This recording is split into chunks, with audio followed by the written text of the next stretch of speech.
Good morning, class 12. In previous lecture, I told you about the meaning of principles and management principles, and I discussed with you two principles of yours, that is division of work and authority and responsibility. Now the third principle is discipline. What is discipline here? Discipline means following code of conduct. Discipline means following code of conduct rules regulation of employment agreement. जो भी employment agreement लिखा जाता है job देते हुए, जब एक organisation अपने एम्प्लॉयज को जॉब देती है तो जॉब देते समय जो एग्रीमेंट, जो कंडीशंस होती है, टर्म्स एंड कंडीशंस, जो उसमें रूल्स रेगुलेशन लिखे हुए, जो कोड ऑफ कंडक्ट है उसे फॉलो करना. Good supervisor at all level, यानी डिसिप्लिन तभी है जब सुपरवाइजर भी अच्छे हो, यानी सबॉर्डिनेट्स को सुपरवाइजर ही सुपरवाइज करते हैं. अगर वो अच्छी नॉलेज वाले हैं तभी डिसिप्लिन मेंटेन रहता है. जैसे क्लास में एक टीचर अच्छा है तो क्लास में स्टूडेंट डिसिप्लिन मेंटेन रखते हैं. And clear and fair agreement among subordinate and superior. Subordinate और सुपीरियर कौन होता है? Superior means boss, subordinate means जो उसके अंडर काम करने वाला एम्प्लॉइज है. यानी सुपीरियर और सबॉर्डिनेट के अंडर जो एग्रीमेंट है वो फेयर होना चाहिए और क्लियर होना चाहिए, तभी डिसिप्लिन मेंटेन होगा. उसमें किसी भी तरह का कोई भी कंफ्यूजन नहीं होना चाहिए. And meeting commitments at all levels, सभी लेवल्स पर कमिटमेंट पूरी करना. And judicious applications of penalties, जितनी पेनल्टीज दी जाती है उसमें जुडिशियस एप्लीकेशन, उसमें किसी भी तरह का भेदभाव नहीं होना. यानी डिसिप्लिन तभी है कि when penalties are imposed with fairness, यानी पेनल्टीज जो दी जाती है फेयरनेस के साथ, वहां पार्शियलिटी नहीं होनी चाहिए. और डिसिप्लिन तभी पॉसिबल है अच्छा जब सुपरवाइजर अच्छे हो. यानी डिसिप्लिन सिर्फ ये नहीं कि employees on the part of employees जरूरी होता है, it is also required for the on the part of manager also. यानी मैनेजर और यानी सुपीरियर और सबॉर्डिनेट दोनों के लिए डिसिप्लिन जरूरी है. यानी Fayol's insist that discipline is required at superior as well as subordinate level. इन दोनों के लिए डिसिप्लिन जरूरी है.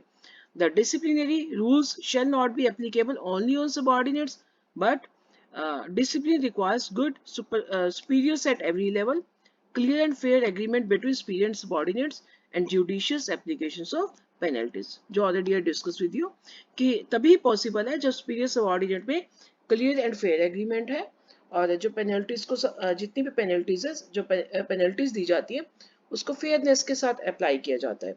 This is for example, the employees must honor their commitments towards the organization by working effectively and efficiently. अभी employ की part पे discipline कैसे हुआ कि जो भी ऑर्गेनाइजेशन के प्रति उसकी कमिटमेंट्स है उसको पूरी ईमानदारी से करना, उसे इफेक्टिवली एंड एफिशिएंटली, यानी उसके पार्ट पे डिसिप्लिन हो गया. And on the other hand superior must also meet their commitments, उसे भी अपनी कमिटमेंट को पूरा करना है by meeting their promises of increment, यानी सबऑर्डिनेट्स को जो प्रॉमिस किए उसे इंक्रीमेंट के, प्रमोशन के, वेज रिवीजन के, वो देकर उसे अपने डिसिप्लिन को यानी मानना है. तो यानी दोनों ही, जो भी दोनों के बीच में जितनी भी कमिटमेंट्स है दोनों के लिए पूरा करना, यानी subordinate and superior, that is known as discipline. तो डिसिप्लिन तो एक ऑर्गेनाइजेशन के लिए जरूरी है. एक ऑर्गेनाइजेशन की सक्सेस से डिसिप्लिन पे डिपेंड करती है. अगर डिसिप्लिन नहीं है तो ऑर्गेनाइजेशन टोटली फेलियर है. तो इसके पॉजिटिव इफेक्ट्स क्या है? यानी systematic working in the organisation improves efficiency, efficiency तो बढ़ेगी. और कॉन्सिक्वेंसेस ऑफ वायलेशन क्या है? डिसऑर्डर, कंफ्यूजन, क्योस बना रहेगा डिसिप्लिन नहीं है तो. Wastage of resources in absence of discipline, delay in work due to absence of rules and regulation. तो these are the consequences of violation of this principal.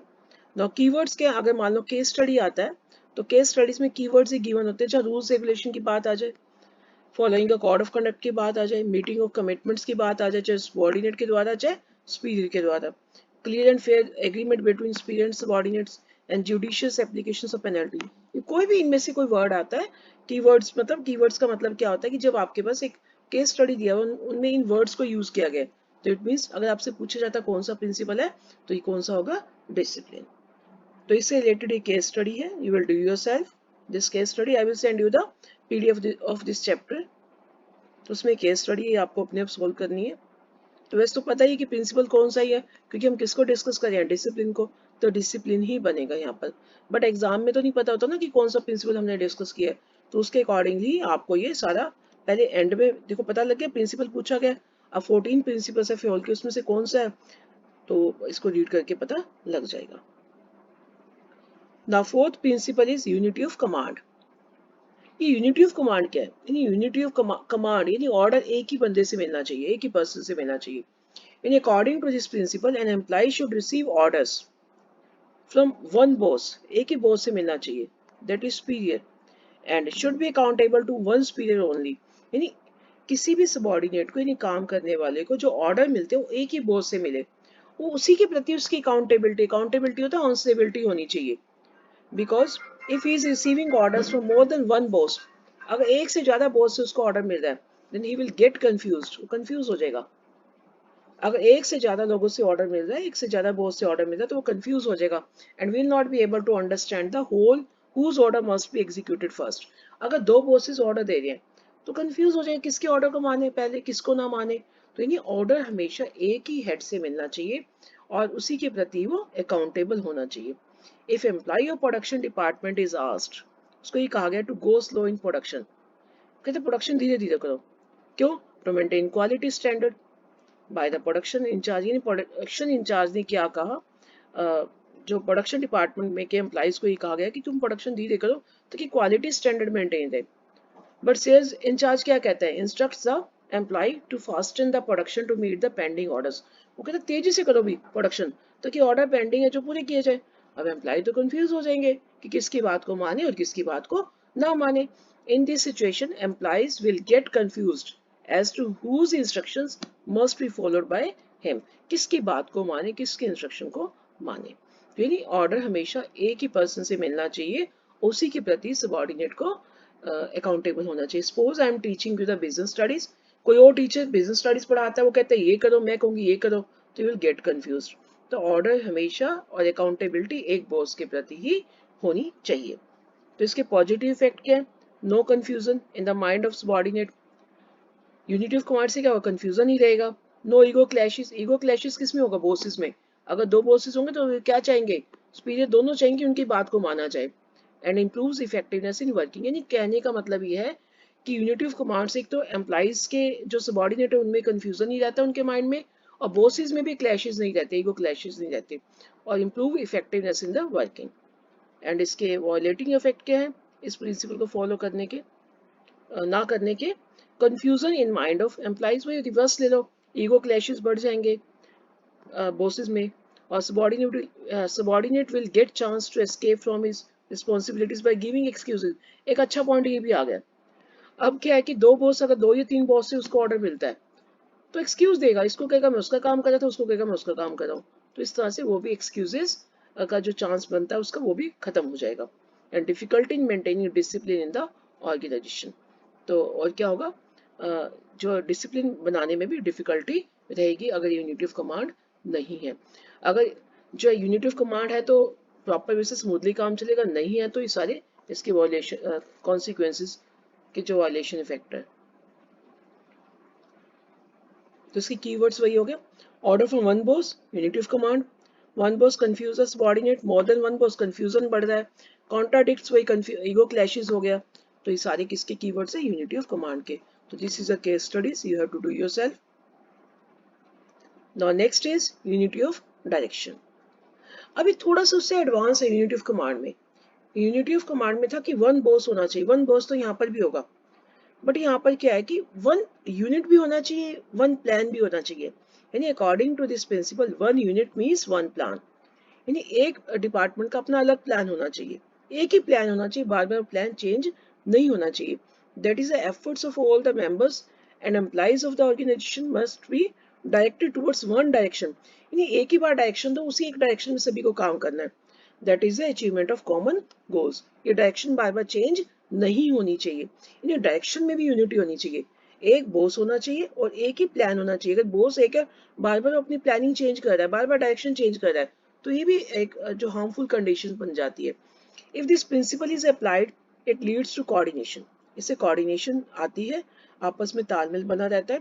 Each department and group having common objective must have one head and one plan only, यानी हर एक department का एक ही objective होना चाहिए, एक ही बॉस होना चाहिए और एक ही प्लान होना चाहिए। इन तीनों बातों, one head, one objective, one plan, तो ये तीन बातें यहाँ पर आती है, इसको अपने कॉन्सेंट्रेट करना है।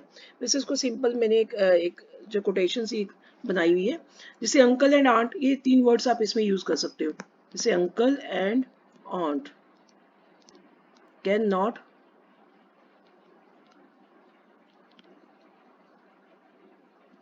sing for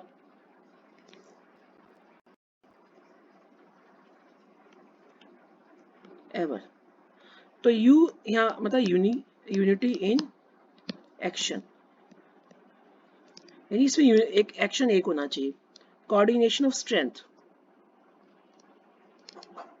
इसे आपको ध्यान देगा कि आपको ये लिखना है coordination of strength. F means focusing efforts, F use for focusing, E is use for efforts. यानी अब इस प्रिंसिपल में तीन बातें ध्यान में रखनी, unity in action, coordination of strength and focusing efforts. तो इसके पॉजिटिव इफेक्ट क्या है भाई, achievement of organisational goals, efforts of all the employees get unified towards the one direction only. और consequences of violation of this principle है, अगर इस principal को फॉलो नहीं करते तो क्या कॉन्सिक्वेंसेज है, कोऑर्डिनेशन की, वही सारे कोऑर्डिनेशन की कमी रहेगी, wastage of efforts and resources by working in different directions and difficulty in achieving organizational goals। तो this is the difference between unity of command and unity of direction। तो first point क्या है, इसमें one boss है और one subordinate। इसमें क्या है, insist on one unit and one plan। main purpose क्या unity of command का, to avoid confusion and fix up responsibility on the employees। तो इसमें क्या है कि confusion को दूर करना। और यूनिटी ऑफ डायरेक्शन का मतलब क्या, इसका मेन पर्पस क्या है, to direct the efforts of employees of one department in achieving the main objective of the department, that is common goal. और थर्ड पॉइंट क्या है, this principle is related to functioning of employees with clarity in mind. यानी इसमें ध्यान रखना है कि employees के काम करने में क्लैरिटी होनी चाहिए, माइंड में क्लैरिटी होनी चाहिए। And this principle is related to functioning of organisation as well as a whole or as a unit. इसमें क्या है कि पूरी ऑर्गेनाइजेशन को एक यूनिट की तरह काम लेके चल रहा है इसमें।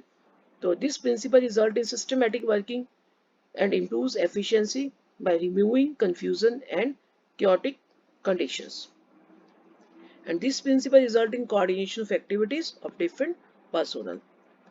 तो this is the difference between unity of command and unity of direction. और यहाँ यूनिटी ऑफ डायरेक्शन के भी कीवर्ड्स गिवन है आपको, one unit one plan, unity of directions, efforts of all the employees must be directed towards, इनमें से कोई भी लाइन आ जाए तो प्रिंसिपल क्या बनेगा, यूनिटी ऑफ डायरेक्शन।